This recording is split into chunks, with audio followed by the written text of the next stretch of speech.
A mis 18 años aprendí que los verdaderos amigos existen. A mis 18 años aprendí que todo inicio tiene su fin y que nada es para siempre. A mis 18 años fue muy triste darme cuenta que, como dicen, en la universidad existe demasiada gente hipócrita que se hace pasar por tus amigos. Aunque parezca increíble, a mis 18 aprendí que la vida no es un juego y que hay que darle la seriedad que se merece. A mis 18 años me rompieron el corazón. A mis 18 años sufrí un cambio muy drástico en mi vida, mudarme de ciudad y volverme independiente. A mis 18 años Madonna fue, es y seguirá siendo mi más grande A inspiración. mis 18 años sigo siendo una de las personas menos ahorrativas. A mis 18 años obtuve mi primer reconocimiento como MBZ.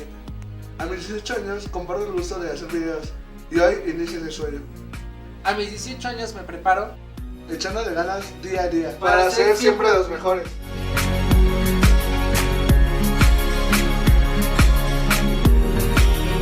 A mis 18 años comparto el gusto de hacer. A mis 18 años fue muy triste, no otra vez, güey, porque